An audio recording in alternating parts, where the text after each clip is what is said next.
Everyone says they want the truth, but that's a lie we tell ourselves. We crave honesty only until it challenges the story that keeps us comfortable, until it points the mirror back at us and shows something we don't want to see. Because truth isn't gentle. It doesn't whisper. It cuts, clean and deep, straight through the layers of illusion we build to feel safe. Most people don't fear truth itself. They fear what it reveals. It threatens the image they've spent years perfecting. The confident smile, the moral certainty, the idea that they're always the good one. So when a partner speaks hard truth about selfishness, manipulation, neglect, it doesn't sound like information. It sounds like betrayal. The ego flares up, desperate to survive exposure. That's when the defenses start. You're overreacting. You're too harsh. You don't understand. We turn honesty into cruelty and feedback into attack because it's easier to demonize the messenger than face the message. But underneath that resistance lives fear. Fear of being ordinary, wrong, replaceable, or simply not who we thought we were. Love complicates this even more. In relationships, truth carries emotional risk. If your partner tells you something real, it could change everything. So we trade authenticity for harmony, honesty for peace. We nod, we agree, we swallow resentment, until the silence between two people becomes thicker than the words they never said. And yet, truth is the only thing that can save love. Because love without truth is performance. It's affection built on pretense. And pretense always collapses. The moment someone finally speaks what's been buried, the illusion shatters. And that moment hurts. But that pain isn't destruction, it's birth.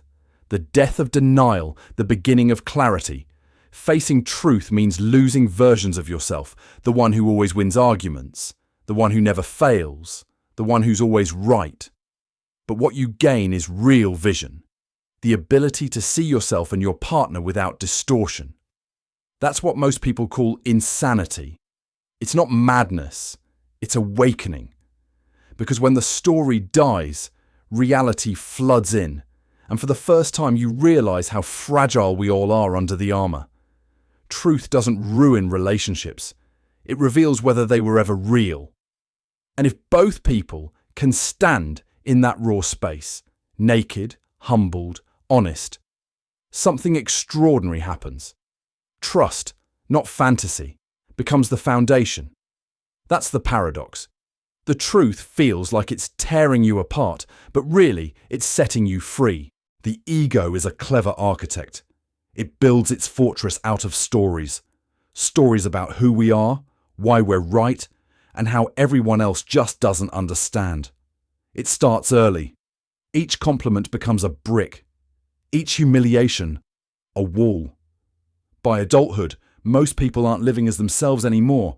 They're living as a defense mechanism with a name. And the greatest threat to that structure is truth. Because truth doesn't negotiate. It walks straight through the front gate and starts pulling down the walls. It says, this isn't who you are. This is who you pretend to be. That's why truth feels like violence. It's psychological demolition. And the ego fights demolition the only way it knows how, with denial, blame, and outrage. When someone points out our blind spots, our first instinct isn't gratitude, it's survival. We argue, we deflect, we attack the tone, the timing, the messenger, anything but the message. Because exposure feels like death. And in a sense, it is. It's the death of the image we built to feel safe. Most people don't want authenticity. They want confirmation that their mask still fits. They call that respect. But real respect, the kind that grows you, requires discomfort. It demands the courage to hear what the mirror says when it's not flattering. The ego, however, thrives on applause. It feeds on agreement, on validation, on being right. That's why even loving relationships can become battlegrounds. Each person defends their self-image instead of protecting the connection. Every conversation turns into court. Who's the villain? Who's the victim? Who wins? Meanwhile, truth waits patiently in the corner, uninvited but unavoidable. The moment we stop defending, the fortress begins to crumble, and with it comes the terror of emptiness. Without the armor of identity, who are we? Without being right, are we still worthy? That's the secret the ego never wants us to discover. When the walls fall, nothing bad happens. In fact, for the first time, something real begins. Under the rubble, we find humility. Under humility, empathy. Under empathy, peace. Truth doesn't expose us to destroy us. It exposes us to free us from the constant performance of self-protection. And freedom always looks frightening to those who've lived behind walls too long. So the next time truth makes your heart race, don't run. Notice what part of you feels attacked, because that's the part that needs healing, not defending. The ego fears exposure, but the soul calls it light. And when light finally fills the spaces we've been hiding from, we stop surviving our identity and start living our truth. Facts don't change people, feelings do. That's why two people can live through the same event and tell two completely different stories. Both true in their own way, both blind to the other. It's not deception, it's perception. Humans don't see reality as it is. They see it as they feel it. And the stronger the emotion, the harder it is to separate what's real from what's remembered. This is where truth begins to fracture. Objective truth says, here's what happened. Emotional logic says, here's how it felt. And when the two don't match, chaos begins. Think about an argument between two people who love each other. One says, that's not what I said.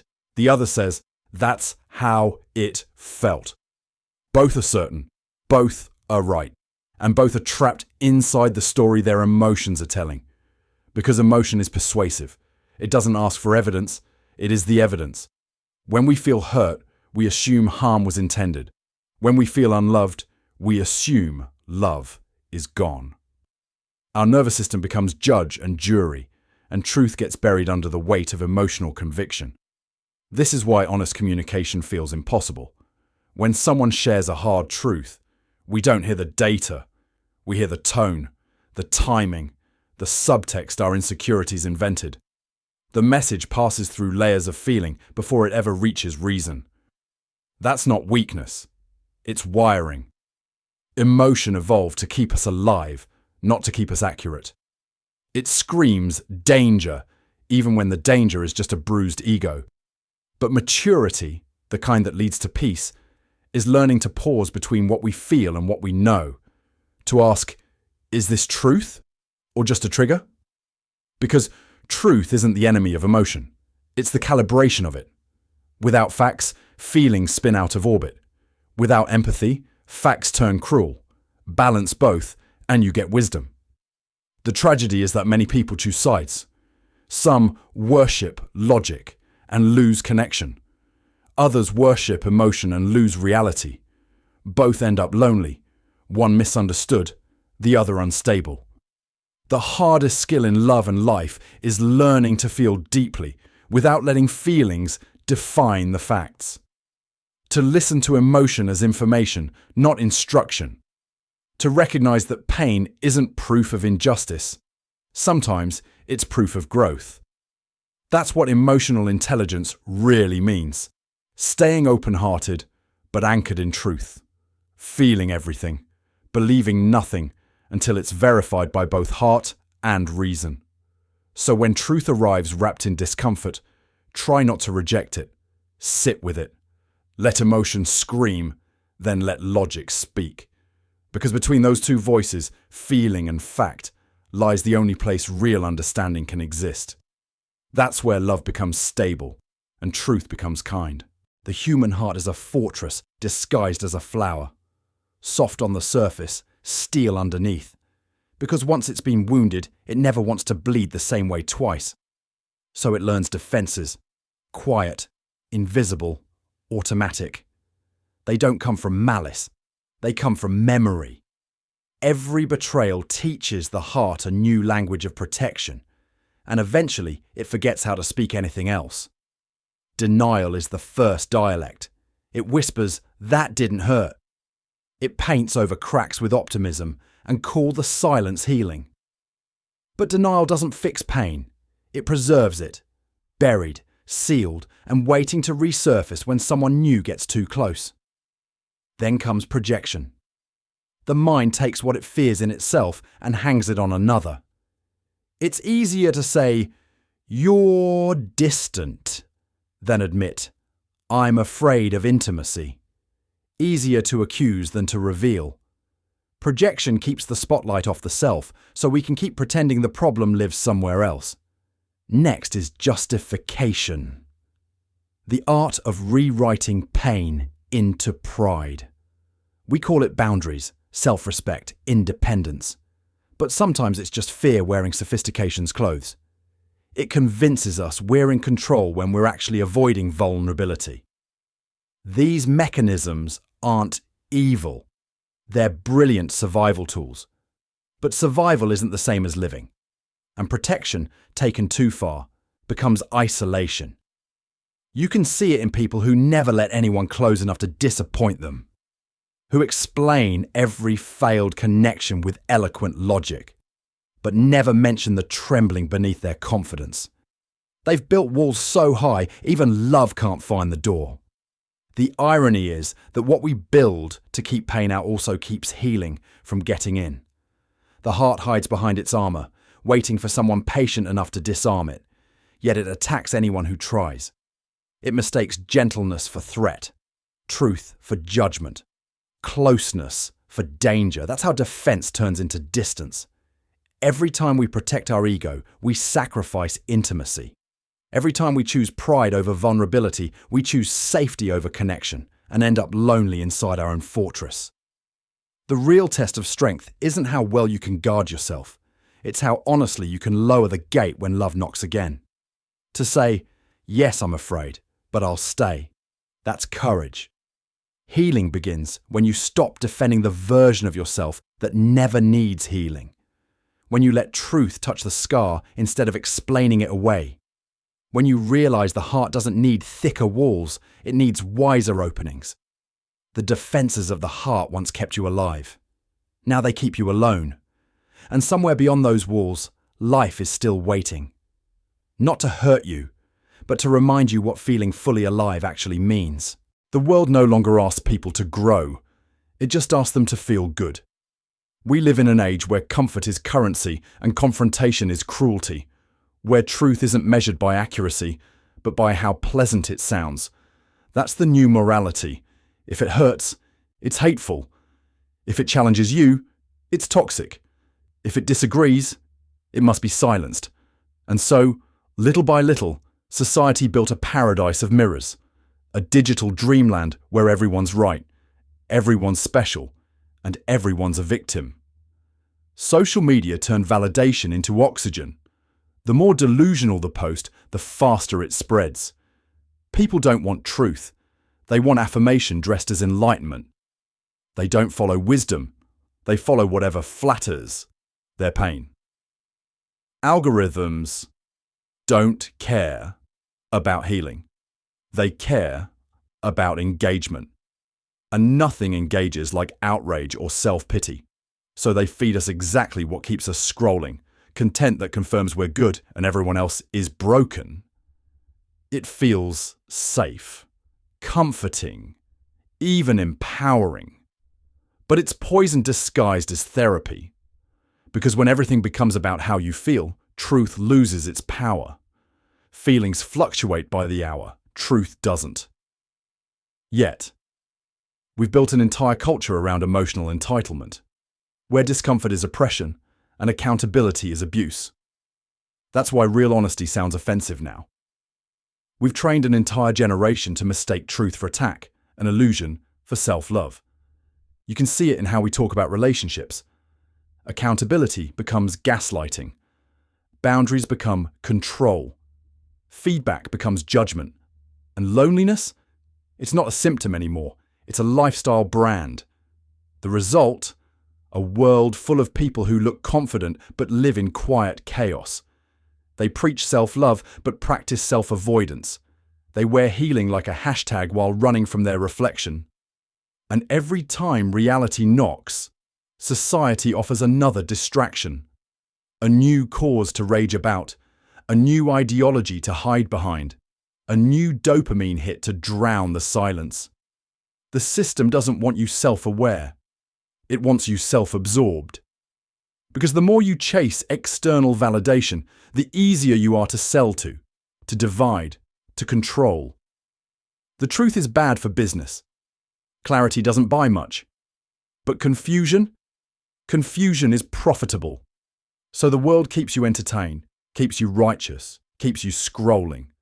Anything to stop you from asking the one question that unravels the illusion. What if the problem isn't out there? What if it's in me? Society rewards delusion because truth doesn't trend. But every time someone chooses reality over reassurance, the illusion weakens just a little more. And maybe that's how we change the world. Not by shouting new opinions, but by seeing ourselves clearly in a world built to keep us blind. At first, people speak truth because they care. They believe honesty can heal, that if they just explain it right, someone will finally understand. But after enough explosions, enough accusations, enough moments where truth was met with fury instead of reflection, something changes inside them. They stop trying, not because they've lost compassion, but because they've learned the cost of honesty. In a world that punishes truth-tellers, silence becomes survival. They've seen what happens when they speak, how reality gets twisted into cruelty, how accountability becomes an attack, how every honest sentence gets dissected for tone instead of intent. And so, they retreat. They start editing their thoughts mid-sentence, swallowing what they really want to say. They trade authenticity for peace, transparency for tolerance. It's not cowardice, it's fatigue. Because being honest in a dishonest culture feels like screaming underwater. You use all your strength, but the sound never reaches the surface. Soon, conversations turn shallow, safe topics, safe opinions, everyone nodding, smiling, agreeing, while quietly suffocating behind politeness. The tragedy is that silence kills relationships just as surely as lies do. Because the moment honesty disappears, intimacy follows. You can't love someone you can't be honest with. You can't respect someone who forces you to lie to stay close. And yet people keep doing it. They keep shrinking their voice to protect other people's comfort. They call it maturity, but it's really surrender. The world celebrates that kind of silence. It calls it being respectful, keeping the peace. But peace without truth isn't peace, it's performance. And every performance has an expiration date. You can feel it when you talk to someone who's stopped being real. Their words sound perfect, but their eyes look distant. They've learned that truth costs connection, so they settle for contact instead. It's a quiet kind of death, the death of authenticity, the death of freedom. And yet, somewhere deep down, truth still whispers. It waits in the pauses between words, aching to be spoken again. Because even when silence protects you, it imprisons you too. Real peace doesn't come from avoiding conflict. It comes from surviving it without losing yourself. And the rarest relationships, the ones that actually last, are built by people brave enough to stay honest, even when it shakes the ground between them. That's why truth-tellers eventually find each other. They recognize the sound of an unedited voice. They see the courage behind quiet eyes. And when they meet, it feels like oxygen after years of holding their breath. That's the paradox of silence. We choose it to stay safe, but we break it to stay alive.